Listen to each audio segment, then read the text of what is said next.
Bonjour, madame, mademoiselle, monsieur, je suis très heureux de vous retrouver à notre émission La Pensée et les Hommes de ce matin. BHV, ce sont des initiales que vous connaissez. À l'émission La Pensée et les Hommes, nous n'allons pas évidemment traiter la question sous l'angle politique.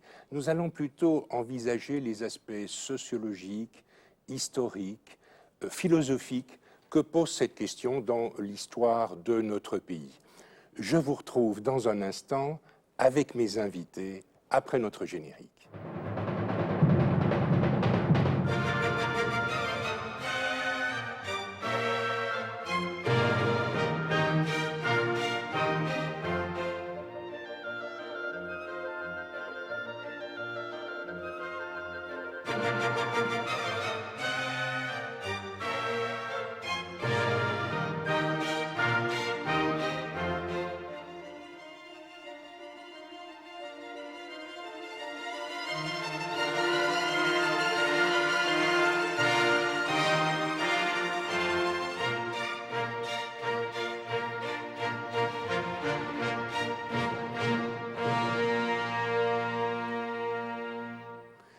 Alors, BHV, le sujet est un peu sérieux.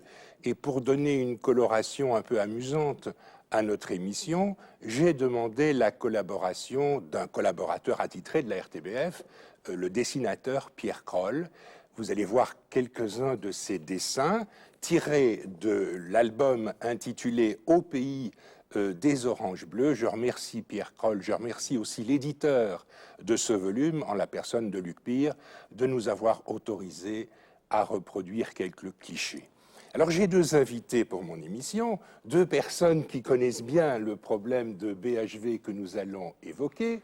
D'abord Marcel Boldebal, vous êtes un ami de La Pensée et les Hommes, vous venez souvent à nos émissions, vous êtes professeur, vous étiez professeur de sociologie à l'Université libre de Bruxelles, dont vous êtes professeur émérite, et vous avez écrit un ouvrage un peu sur la question de BHV, puisque vous avez fait paraître aux éditions L'Harmattan à Paris un livre intitulé « Surréaliste et paradoxal Belgique, mémoire politique d'un sociologue engagé, immigré chez soi et malgré soi ». Je dois dire que vous avez été pendant fort longtemps conseiller communal socialiste à Linkebeek.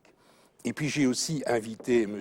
Michel Mazier, vous êtes historien, et vous vous définissez comme un citoyen belge de la périphérie.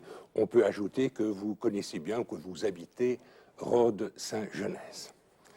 Messieurs, la Belgique est un peu à la croisée des chemins avec la situation de BHV. On a entendu récemment, au mois de novembre, un ministre flamand de l'Intérieur dire « je ne nomme pas les bourgmestres francophones parce qu'ils ont commis des irrégularités au nom de la loi flamande ». Et nous avons entendu des présidents de parti, Madame Joëlle Milquet, en l'occurrence, et le vice-président du MR, Monsieur Olivier Minguin, parler de déni de démocratie.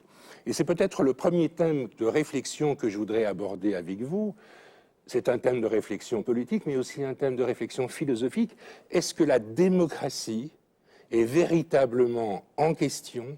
Est-elle véritablement mise en jeu dans cette question de BHV, cette question territoriale qui oppose, comme nous le voyons avec tant de virulence, les flamands et les francophones? Marcel Boldebal.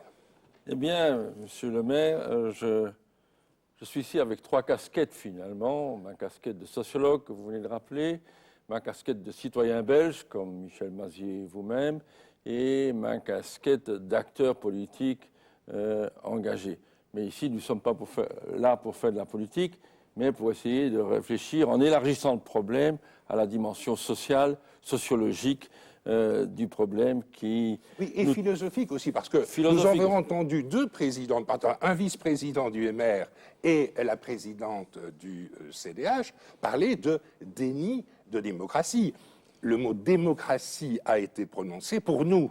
C'est un mot essentiel, c'est une valeur essentielle pour nous laïcs. Alors, est-ce que pour vous, vous voyez dans cette question la démocratie mise en cause? Oui et non.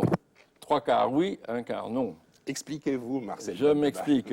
C'est évident que mon bourgmestre, et comme d'autres... Donc, on rappelle que vous venez de Linkebeek. Donc Damien Thierry, mon bourgmestre, a été élu largement, une large majorité. Nous avons, les francophones ont, à la commune de Linkebeek, 13 sièges sur 15, ce qui est donc tout à fait...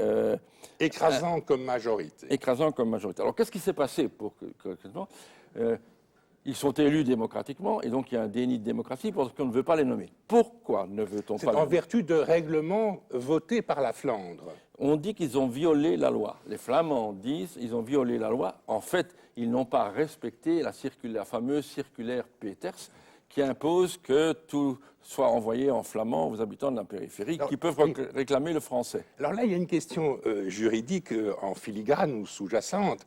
En fait, c'est peut-être un peu le conflit entre des décrets votés par un parlement communautaire et la loi de l'État fédéral. Et le problème n'est pas tranché juridiquement, et que justement, il est débattu. Et donc, pour les Flamands, ils ont violé la loi. Pour les francophones, ils ont respecté la loi fédérale et pas le décret flamand, parce qu'il y a des années que par des motions, par des actions diverses, nous ne reconnaissons pas, enfin les habitants des communes périphériques ne reconnaissent pas la validité des circulaires Peters. Je signale qu'il y a 3 ans, il y avait eu un accord que Spirit, l'adjoint des SPA flamand, a fait capoter, dans lequel il reconnaissait l'abandon des circulaires Peters, Martens, Van den Brand et tutti quanti. Mais vous entrez déjà dans Je ne vais pas entrer dans les détails, mais c'est pour vous dire que... Alors, j'ai dit 3 quarts, 1 quart. Ça, vous voudrez savoir pourquoi? Parce que quand on parle de démocratie, et là c'est le sociologue, philosophe qui vous parle, c'est qu'en effet, ce que disent les francophones, on ne respecte pas la démocratie au niveau local, ce à quoi les Flamands disent, mais les communes à facilité font partie de la Flandre, ce que les francophones contestent, mais ils sont partis de la Flandre, et donc la majorité démocratique en Flandre a décidé que nous devions devenir flamands et cesser de parler le français. Oui, justement, je voudrais revenir, parce que j'ai dit, examinons un peu les choses du point de vue de l'histoire, et faisons comprendre, parce que je crois qu'il y a beaucoup d'incompréhension dans la réalité politique d'aujourd'hui. Essayons de faire comprendre, en faisant une petite leçon d'histoire pour nos auditeurs d'aujourd'hui, ce qui s'est passé depuis 1963. En 1963, le Parlement, composé à majorité de Flamands, vote une loi qui fixe, vous me détrompez si je fais erreur, qui fixe les limites linguistiques, la frontière linguistique de la Belgique. Est-ce que je suis dans le bon jusque-là? À peu près. Oui, Michel Bazier, expliquez.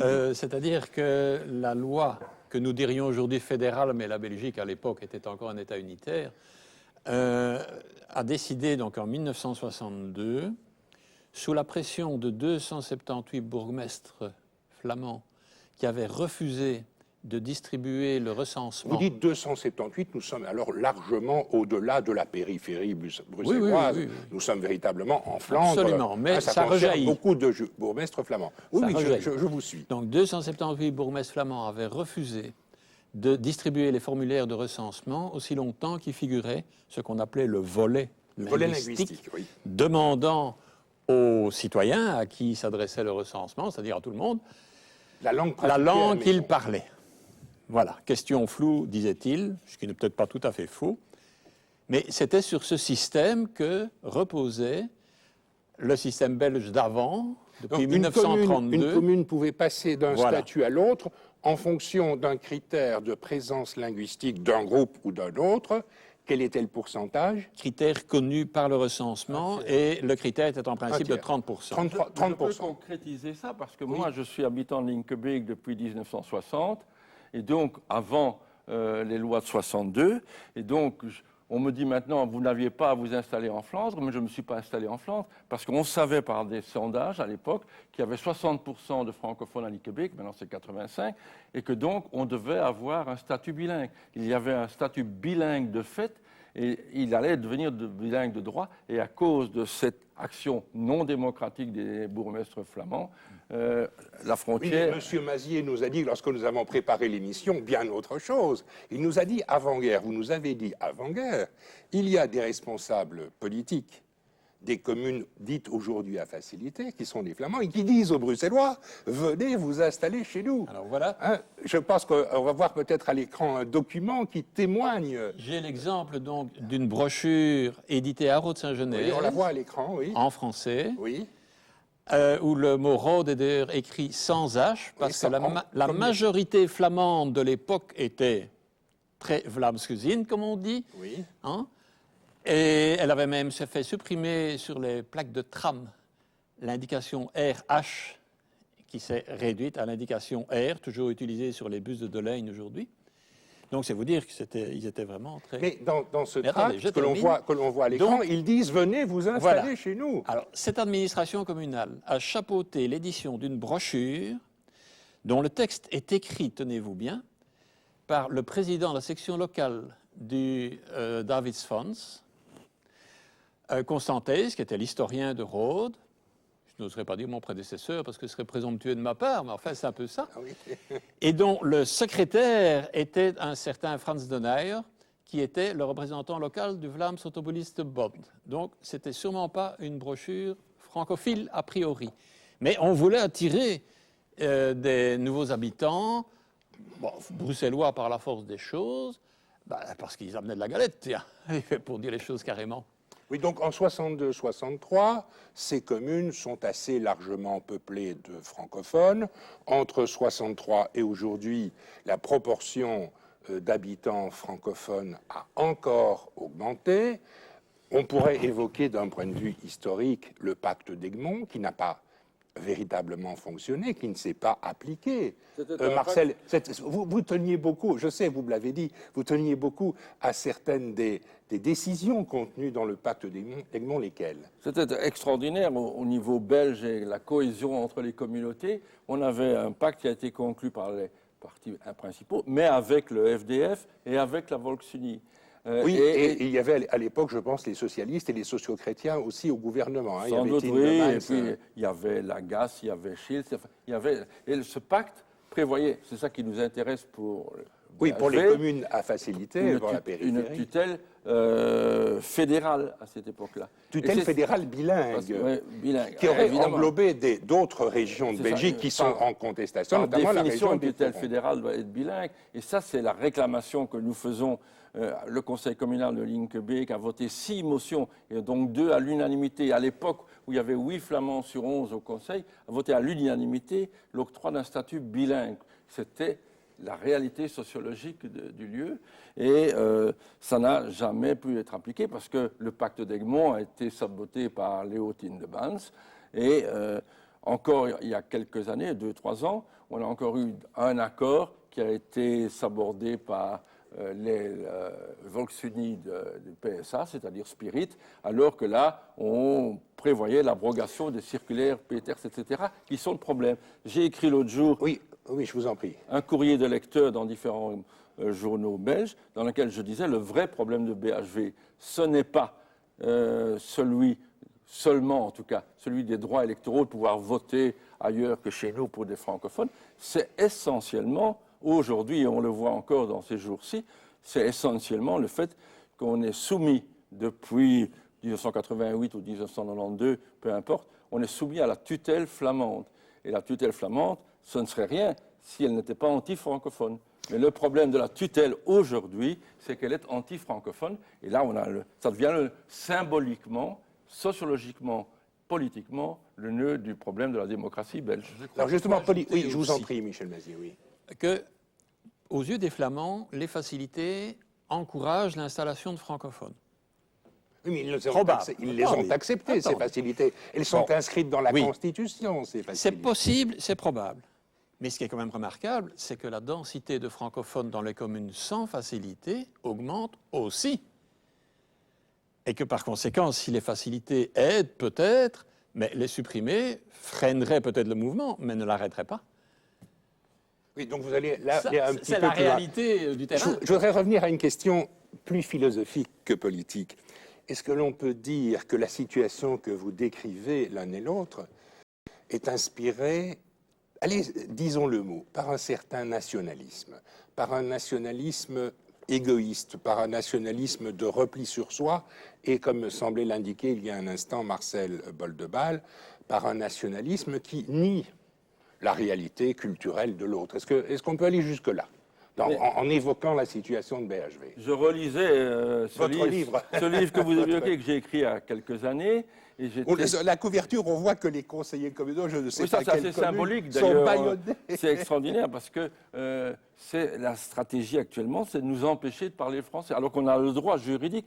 Je peux parler français en tant que conseiller communal dans mon conseil communal, ça n'a pas de valeur juridique. Pourtant, le ministre de l'Intérieur flamand au fond, bloque la nomination des bourgmestres de Linkebeek et d'autres communes parce qu'on a, paraît-il, parlé français au conseil communal. Alors que juridiquement, les conseillers... Vous êtes sûr de cela? Je suis sûr. Moi, parce que le ministre dit que non, pas du tout, il faut parler flamand au conseil communal. Il y a donc le droit. Les conseillers communaux ont le droit. Ça n'a pas de valeur juridique. Alors c'est très intéressant. Je peux vous parler de mon cas personnel. Une fois, on a eu un point à l'ordre du jour qui concernait une rue dans laquelle vivait un conseiller flamand.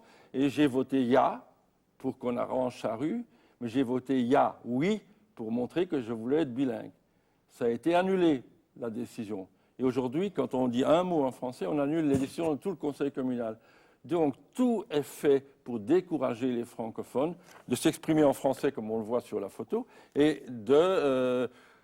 quoi que ce soit. On voit les conseillers bâillonnés sur la photo. C'est ça. Oui. Et alors, pour répondre à votre question, en relisant ce livre, j'étais à la fois heureux parce que je me dis, tout ce qui est dedans, c'est prémonitoire, le titre surréaliste et paradoxal. Vous l'avez écrit en quelle année, ce livre? Entre 2000 et 2002. C'est ça. Et d'autre part, je suis malheureux parce que tout ce qui était pressenti comme dangereux se réalise. Et je vois ici une phrase... de Charles Piquet, que vous connaissez, ce qui exige, le président de la région bruxelloise. Ce qui exige notre vigilance, ce n'est pas la fuite rapide du passé, c'est l'assemblage progressif des conditions d'un non-vouloir vivre ensemble. On le voit tous les jours. Et alors aussi celle d'un autre auteur, Alain Maskens, qui dit « Il importe que la Belgique se recentre enfin sur sa vraie bataille, non le combat des mono-flamands contre les mono-wallons, mais la promotion par tous des valeurs humanistes à la pensée des hommes. Vous ne serez certainement d'accord avec moi. Oui, et je répète ma question à l'un et à l'autre. Est-ce que nous sommes véritablement en présence d'un nationalisme agressif, comme on l'a vu en 14-18, comme on l'a vu à d'autres époques? Certain nationalisme, je dirais un nationalisme certain. Ah oui, vous allez jusque-là. Oui.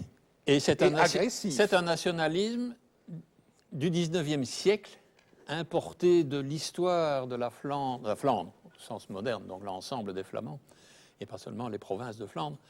Donc un nationalisme qui était un nationalisme de résistance à un pouvoir jugé étranger. Mais alors, qui se combine avec un nationalisme beaucoup plus actuel, celui que nous retrouvons chez les Écossais vis-à-vis de la Grande-Bretagne, de la Catalogne ou des Pays Basques vis-à-vis de l'Espagne, des Corses vis-à-vis de la France, surtout, moins dans le dernier cas, mais surtout dans les deux autres, un nationalisme de riches qui ont maintenant les moyens de faire valoir leurs particularités culturelles.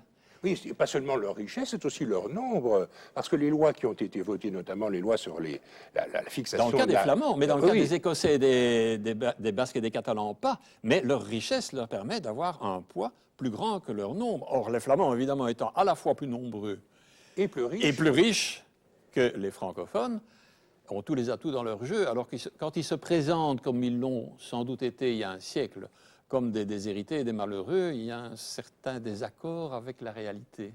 Oui, et puis, bon, on ne peut pas vivre avec l'histoire des siècles qui nous précèdent, sinon on va remonter à Jules César et à Vercingétorix, à une époque où la frontière linguistique n'existait pas. Ce qui importe, c'est la réalité actuelle. Hein, et c'est les gens qui vivent aujourd'hui et pas ceux d'il y a un siècle. Bien évidemment. Oui, Marcel Boldebal. C'est-à-dire, il y a 2-3 jours, je lisais une phrase qui m'a frappé, c'est que les luttes sociales dans le temps, c'était la lutte des pauvres qui voulaient éliminer les riches. Et qu'on est aujourd'hui, ça peut nous interpeller philosophiquement, dans un système où les riches ont tendance à éliminer les pauvres ou à les évacuer. Ça mérite d'être réflexion. C'est une phrase que j'ai trouvée quelque part. Et alors je voulais faire une autre remarque. Ce qu'ils ont toujours fait, mais sans le dire, et sans oser le dire, tandis que maintenant ils le disent. Et alors, il y a cette situation assez curieuse. Il y a une image de Kroll que j'ai répertoriée qui apparaîtra peut-être à l'écran, où on voit deux personnes immigrées qui s'interrogent sur ce qu'est cette réalité. Comment les personnes immigrées en Belgique, qui sont nos concitoyens, peuvent-elles comprendre BHV, ce qui se passe et qui, comme vous le disiez, remonte au moins au XIXe siècle dans l'expression d'une certaine amertume, d'une certaine rancune, d'un certain pouvoir que l'on veut reconquérir. Et il faut bien dire que les Flamands l'ont très largement reconquis, ce pouvoir, dans notre pays. Alors là, on va tomber sur une autre dimension psychosociologique.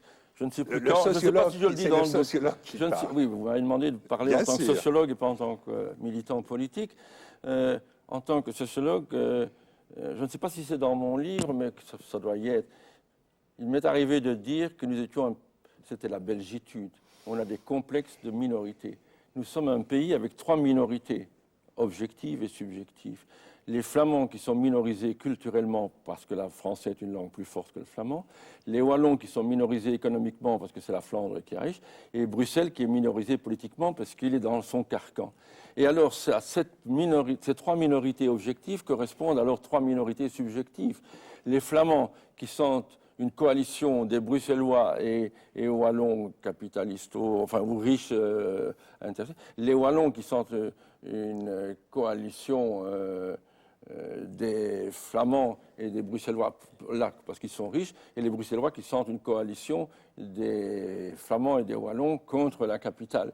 Et donc, on est un pays curieux, ethnologiquement, sociologiquement, pas fascinant à étudier, mais qui est axé à travers cette histoire de complexe, complexe de minorité. Oui, justement, ce complexe me fait voir, me semble-t-il, si je me trompe, vous me le dites, hein, qu'on veut faire payer aux francophones un certain nombre de choses du passé.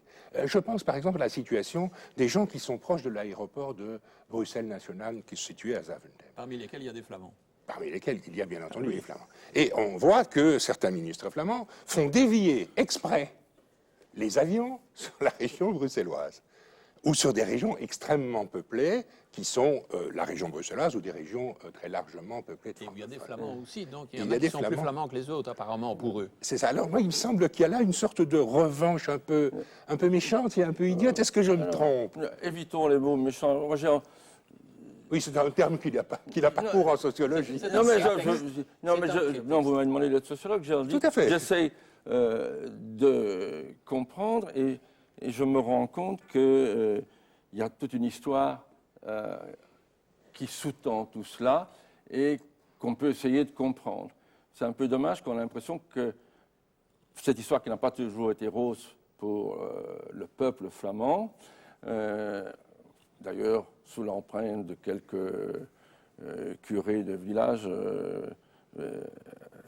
militantistes. Enfin, ça, c'est le clergé flamand a joué un rôle important dans l'émergence du mouvement flamand. Oui. Avant d'être un problème linguistique, c'était un problème social. Mais c'est devenu un problème linguistique aujourd'hui, plus un problème social, ou un problème de nationalisme.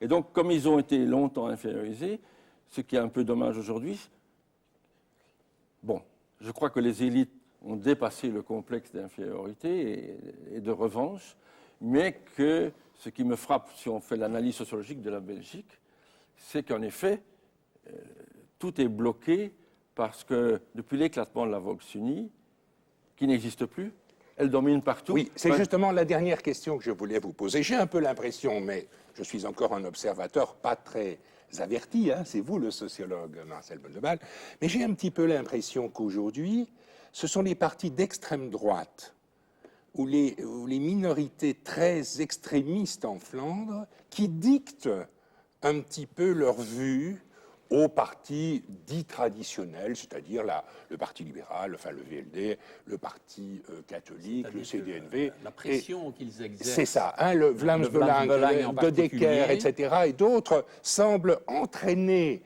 les autres partis qui sont des partis dits nationaux, qui faisaient partie autrefois de factions nationales, entraînent les partis nationaux. Et ces partis traditionnels sont très satisfaits de ces pressions du Vlaams Belang tout en disant le contraire. Pourquoi? Parce que ça la fait apparaître proportionnellement comme modéré. et que c'est un argument qu'ils emploient très souvent, mais j'ai l'impression que beaucoup de francophones sont sourds, moi je ne suis qu'à moitié, et c'est le fait que,